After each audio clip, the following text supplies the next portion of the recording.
Welcome to Lore of the Rings Beacons of Insight, where Middle-earth wanderers like you call for aid with their questions. And together we find light in Tolkien's works as we search for the answers. Need aid with a Lord of the Rings question? Visit ringspodcast.com and tap Contact at the top, or hit the gold button on the right that says Send a Voicemail. Visit ringspodcast.com, ask your question, and your guide will answer. My fellow wanderer, to celebrate Tolkien Reading Day, I have something rare and beautiful for you. Picture Gandalf at the gate of Bag End, bathed in golden light, or the army of the dead, glowing with an eerie, otherworldly power. Now imagine these moments and more captured in breathtaking illustrated bookmarks, so stunning they look like stained glass windows. For a limited time, these beautiful prints can be yours.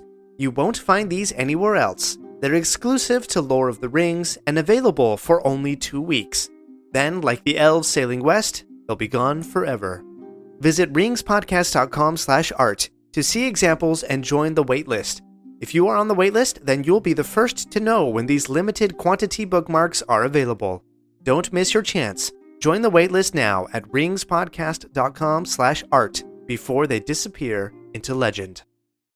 Joel lights the beacons with this question, quote, I'm curious as to your thoughts about invisibility and rings of power. Elrond, Galadriel, and Gandalf were all visible while they wore their rings.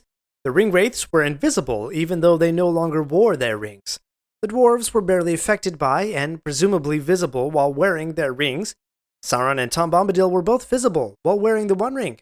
Smeagol, Gollum, Bilbo, Frodo, and Sam were all invisible while wearing the One Ring. Joel, that is a long and intriguing question. The beacon is lit. Let's wander. Why does the One Ring make some people vanish while others, like Sauron, Galadriel, and even the ring wraiths, remain visible? And why in the chapter A Knife in the Dark from Fellowship of the Ring does Frodo putting on the ring not help him escape, but instead reveal him more fully to the Nazgûl? First, let's set the scene. Frodo, terrified on Weathertop, sees the 5 Black Riders closing in on him. He's desperate, so he puts on the ring, expecting to disappear and evade their sight. But something strange happens. Instead of escaping them, he sees the riders more clearly than ever. They become solid, pale figures with merciless eyes. And even more chilling, they see him in a way that they couldn't before.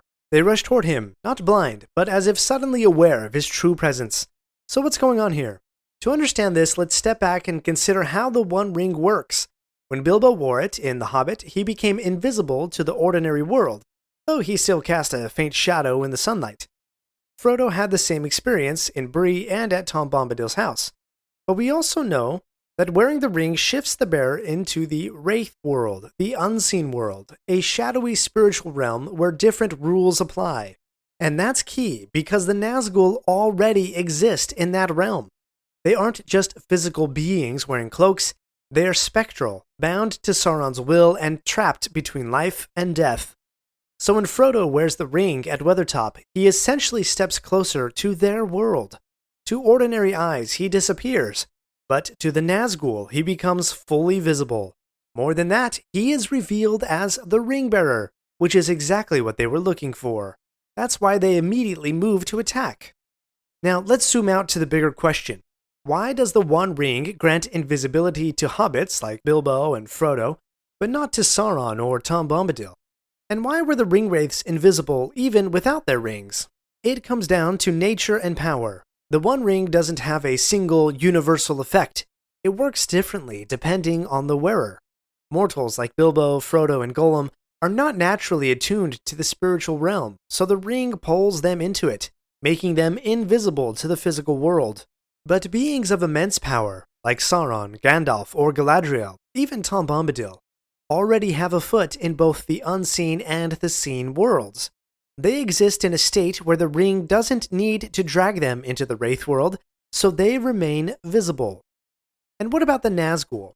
They used to be human kings, but through centuries of wearing their rings of power, they faded completely into the wraith world. Their physical forms disappeared, and only the cloaks and armor they wear give them shape.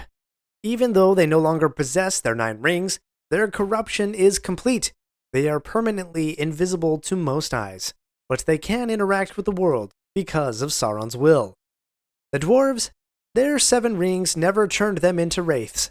That's because dwarves are famously stubborn and resistant to domination. The rings may have made them greedier, but they didn't fade. And so when dwarves wore their rings, they remained fully visible. So back to Frodo at Weathertop. His mistake was thinking the ring would help him hide, but for the Nazgûl, it did the opposite. It revealed him in stark clarity, making them even more determined to take him, and the ring, for their master. If you love diving into Tolkien's deeper mysteries, I've put together a free chapter guide to A Knife in the Dark, where you can unpack themes like this in more detail. Head to ringspodcast.com/attack to grab your copy. And if you haven't yet, be sure to follow the show so you don't miss an episode. Thank you, Joel, for that great question. If you are interested in any of the sources I mentioned today, you'll find links in the show notes and at ringspodcast.com/beacon2. Just the number 2, not spelled out, ringspodcast.com/beacon2. If this answer brought a bit of light to your wandering, then help me light the beacons. Share this episode with a friend who needs a little Middle-earth magic. Together, we can guide more wanderers to the wisdom and wonder of Tolkien's world. Thank you for wandering Middle-earth with me today. My fellow wanderer, to celebrate Tolkien Reading Day, I have something rare and beautiful for you. Picture Gandalf at the gate of Bag End, bathed in golden light, or the army of the dead, glowing with an eerie, otherworldly power.